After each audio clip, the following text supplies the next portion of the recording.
And we back. Today we got trans men at 5 different stages of transitioning.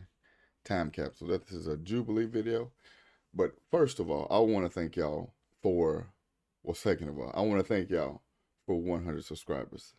I mean, that ain't nothing in the whole YouTube land, but it means so much to me. And I appreciate y'all subbing. Y'all must have liked something, so you decided to subscribe. And I really appreciate that from the bottom of my heart. But for everybody new here, but thank y'all. Twice thank y'all for subscribing already. And for y'all that's thinking about it, hey, go on hit that like, that subscribe, and that bell to help us grow more. This is for all of us. It's not just for me. This is for us. Y'all can be my A1 since day one. Let's get it. But as usual, we don't wear the crown where it work. We don't wear the crown while we work. Let's get straight into it. Is this on? Yeah, it's on. Let's get it. To this day, even 5.5 years being on T, they still misgender me, and they still call me by my dead name. See, I don't really know much about this. Before we're gonna talk about this, because I'm learning this for education, because I don't really know much about trans people. You know, like I really want to know like what gets them to where they feel like they need to change or they want to change. What I just want to learn. So that's what this video is all about, learning from me Trans men and who how have they been think. on T for different lengths of time, the same Because I know how a black man thinks. I don't know how a white man thinks. I know how a man thinks. I don't know how a woman thinks. Let's get into it. questions to see how time has shaped their feelings about the experience.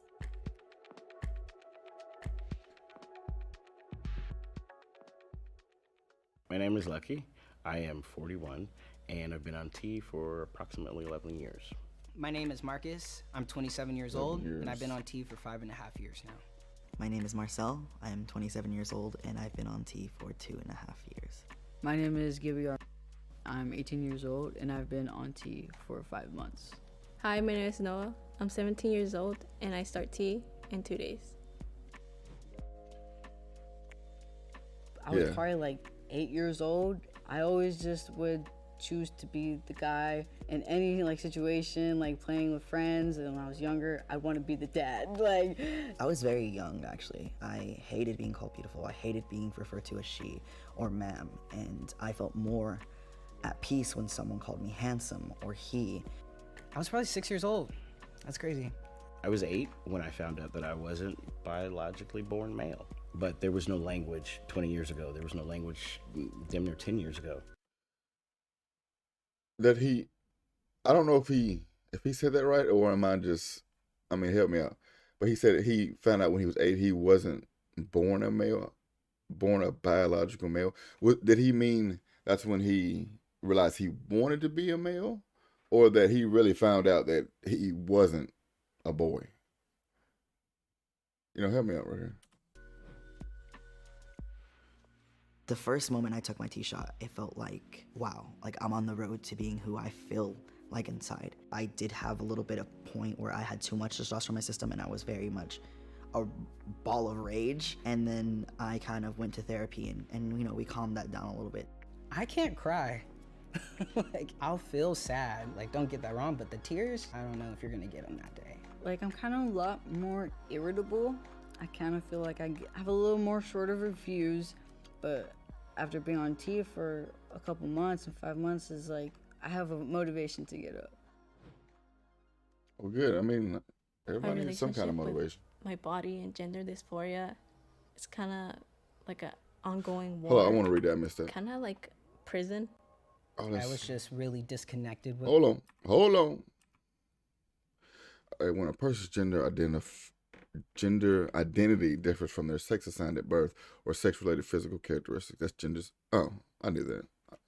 My body and gender dysphoria, it's kind of like an ongoing war. Kind of like prison. I was just really disconnected with myself. It was very much to a point where I couldn't look at myself in the mirror. I would shower in the dark, shower at night, like it was pretty bad. Coming into my truth, coming into my body, I was a 44 double D. I gained a Oh, lot of weight shit. on purpose. That way, the rest of me matched my top. It was hard to be in that body. It was hard to know that I was in there, but no one could see me. Well, this ain't happened in a while, but as always, we don't pay for YouTube Prime, or whatever the hell it's called. We broke around here. Why did I pause it? Hey, we gotta fake it till we make it, baby. Get this. But I support Jubilee and they getting money activities. Personally, it was almost comparable of like finding like a room stacked with gold to like up to the ceiling. It was just like, wow, like this is the missing piece. Like this is what has had me been feeling off this entire time. And Like that's gotta be hard going through life like that. Like just knowing that or feeling, I don't know which word to use, but knowing, we're gonna say knowing that you're just in the wrong body and that you just don't feel right. And I know like a lot of people feel like that. I mean, and that's sad. And I'm all for doing what you need to do to get yourself better.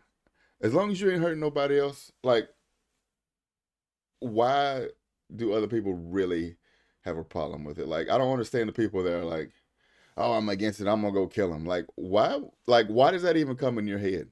Like why are you so? Why are you so involved in what this person's doing to make themselves feel better when they're not doing anything to you at all? Like, I mean, self happiness is like it's got to be at the top of your list because if you're not happy with yourself, you can't. Like it spreads to everything else. So, man, good for them. Man, having the courage to do what you want to do to make you happy, or have to do to make you happy, it's one of it's something I will always do, and I will be for that. I was ecstatic. As long as you ain't hurt nobody else. initially. When I was with my ex, I was socially appearing as a woman. My mom was like, "You're not gonna cut your hair while you're in this house." And as soon as I got kicked out, I was like, "F it, I'm gonna cut my hair." And I remember cutting my hair, dressing masculine that day, binding my chest, and I just broke down crying in the bathroom. And then my ex-fiance came in there and was like, I mean, if anybody can help me, like, what do they use to bind your chest? What do you use to bind your chest? Like, is it like a sports bra, a super tight sports bra, or what is it? Help me out. I want to learn. I ain't trying to. I know I'm ignorant, and I want to learn. Let me know. Let's have a good conversation about this. Not one of just you telling me I'm a transphobe or whatever. Because I want to learn. I want to know what's going on, how this works, how they do chest binding, and how they do everything. Really? "Are you okay?" And I was like, I think, I don't want you to hate me, but I think I'm a man." When I first came out to my parents, it was actually on accident because my freshman year, we had to write letters to our senior selves. I, was addressing myself using he, him pronouns, and my dad had to write a letter. And he came across my own letter, and he seemed very upset, very confused. That hurt a lot because that's my own dad, Let me go back before I say something. Hurt a lot. And he seemed very upset, very confused. Okay. That hurt a lot. I mean, him being upset, yeah, whatever. That's his daddy or his daddy. But being confused, I mean, you can't really fault the man for being confused because I mean, you were confused for until 6 or whatever you said. So, but the being mad thing, I can understand. Like, you gotta love your child no matter what, and I fully believe that. Because that's my own dad, Yeah. I mean, that's got to be hurtful. My Like your mental daddy health hates you, or pre-T, you know what I I'm made saying? multiple suicide attempts. I couldn't really tell you a number. That's how bad it was. Pre-T, I was definitely suicidal. I hated my life. I hated my body. I hated that I was not on hormones or doing what I wanted to because I wanted to please my family. My mental health before I went on T, what it looked like was kind of this foggy image. I was stagnant, like stuck. That seems to be a huge thing with trans people, just from what I've read and like suicidal thoughts, like committing suicide, and you know, being in your own head like that, knowing you're in the wrong body, that has got to take, like, I know it takes the whole toll. Because I mean, just thinking about, hey, should I get up and go to work today? Takes a fucking toll on people, you know. So just knowing you're in the wrong body, like living that life, that's got to be tough. And you know, my heart goes out to them. Man, get strong. Do what makes you happy. You know, fuck everybody else. Do what makes you happy. That's how I feel about it. If it makes you happy, you ain't hurting nobody. Go for it. You know, go for it. Do your thing. Fuck what everybody else think. Do you live your truth? As long as your truth ain't hurting nobody. My friends have always been there for me, but I still felt so alone because I didn't have the support from my family. I was asking my dad if I could start tea. He just disapproved. He just basically told me a lot of awful things. I broke down, I had a whole panic attack, and I ended up going to the psych ward. It was around Damn. March of this year, 2021. And when I got out, my parents have been like actually trying to use my right name and like right pronouns. I was told that I was gonna go to hell. Because they loved you. By And they know. my tias on my mom's side. I remember I had my What's a suicide tia? attempt, and she told my mom basically that this was me being punished for Is that being an aunt? trans. My extended family to this day, even 5.5 years being on T, they still misgender me. And they still call me by my dead name. My sisters were actually Well, when a transgender person is called by their birth name despite having changed their name as a part of their gender transition. Okay. I mean, that makes sense. the ones It's kind of like saying that person is dead and now here, which makes sense to me. that vocalized the most that they were never going to be on board. And they're actually my #1 fans. Like, took me to my surgery. That's because those people really love you. Like, the people that are usually like so dead set against you doing something, no matter what, like, not, it ain't even got to be nowhere near as big as, you know, starting testosterone. If you want to move away, if you want to change your life, if you want to get a new job, if you want to do anything, those people that are usually dead set against it are the people that love you the most and don't want you to make a decision that you're going to regret. So, I mean, don't get me wrong, there's still those hateful motherfuckers who just hate to be hate. But like, those people usually, I'm not gonna say usually, but a lot of those people are usually the people that don't want you to make a decision and then you regret it later, because then, you know, they're gonna be there for you no matter what, and they always want you happy. So just take that into consideration. Always check in on me. My support system is a lot bigger, and now it includes my parent. Well, it includes my mom. It includes my kids. It includes my wife. It includes my grandkids. Damn, what? I have not experienced any transphobia in the medical field yet, and I really hope I don't.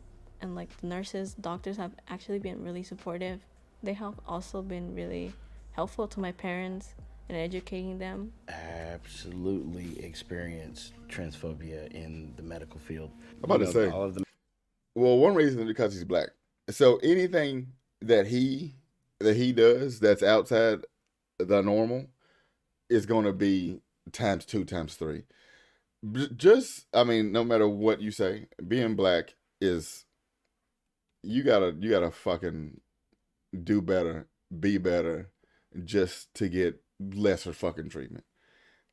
And that's most of the time. Not all the time, but a lot of the time. So anytime you do something that's outside their normal, yeah. the medical providers that I came across at that particular time didn't want to deal with trans people. They didn't know how to deal with trans people. That put me in a space where I wouldn't say well, let me ask this question. Is not knowing being a transphobe? Because I guess if that's the case, I'm a transphobe. But I don't feel like not knowing, not wanting to know, that could be going over there to transphobia. But just not knowing, I wouldn't say that's transphobia. I'm like, well, if you don't care about me, then why should I? What I fear the most as being a trans man is being discriminated against, just being beat up. I fear for my life. My greatest fear as a trans man is being killed. My greatest fear being a trans man is death. I'm pretty sure that's everybody's. I'm redefining being No a matter man what you are. and manhood by saying fuck gender roles, fuck all these norms. I get to be whoever the fuck I want to be. It's okay to be feminine sometimes, and I don't ever like look down to We're gonna go calling back. man and manhood by saying fuck gender roles. So, from what they just said, being a man is saying fuck. So, being a man is going against what's normal, or what's normal. As I put it, because ain't nothing really normal. But so, being a man is being defiant. That's not. I don't like that. Don't like that because I don't feel like that's. Fuck all these norms. I get to be whoever the fuck I want to be. You can always it's be who you okay want to be. to You can always be who you want to be in this world, but there will always be somebody that'll judge you. And as long as you can take that judgment, do it. That's what I mean. That's how the world is. be feminine sometimes, and I don't ever like look down upon my feminine side at all. Yeah, sometimes I paint my nails. I'm a drag king as well, so like I want to break down those walls as much as I can. I get to show up however I choose as a man. And it doesn't have to look like masculinity looks like for everyone else. My masculinity looks like eating gummy bears in the middle I of eat my gummy living bears. room, coloring in a coloring book, as opposed to giving this narrative that we have to be stoic and we have to be independent and strong and we can't show emotion. See, that's you don't have to do that to be a man. Like there's all kind of men. There's some men that ain't never touched a tool, ain't never played sports. You know the normal shit. But you know that's I don't know how he meant it, but that's just how I'm taking it. And that's aren't they kind of going with the gender role, saying shit like that? They don't have to be like that. Like nobody, like the normal. You know, that's old shit, man. You can be who you want to be. You can be what you want to be. But you will take criticism. And that's you will take criticism. Anytime you walk out the house, you're being criticized. It don't matter if you're the best looking woman, the best looking man, the ugliest person that ever walked the face of this earth, or the best looking. You're going to get criticism from somewhere, whether you know it or not. Noah, I'm so proud of you for staying alive. I love you. I love myself a lot. Me telling myself that I love myself and that I'm so proud of myself definitely hit home.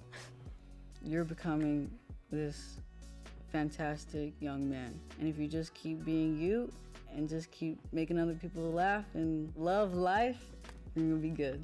I thought that I was going to not make it to even 21, and here I am 27 years old, gonna be 28, and know that I am loved and that I am cared for and I have a great support system.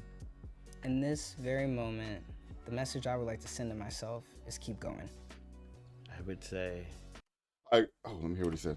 be gentle with yourself, and I'm proud of you. Keep going. Keep going. That's one of the biggest things is just to be strong in who you are. No matter what that is. Be strong in what you are. Be strong in who you are. And be strong in how you do it. You know, if you ain't hurting nobody, you're good to go in my book. But I've been through some shit, and it ain't always been pretty, you know. And but as long as you're believing in who you are and you know who you are, keep going. Do you let you be blessed? Let you be all the good vibes in the world. Just be a good person. That's pretty much all I'm saying. Be a good person, no matter what you want to be. But remember, hit that like, that subscribe, and that bell to get the rest of my videos. And hey, and I always remember. That's it. Just remember.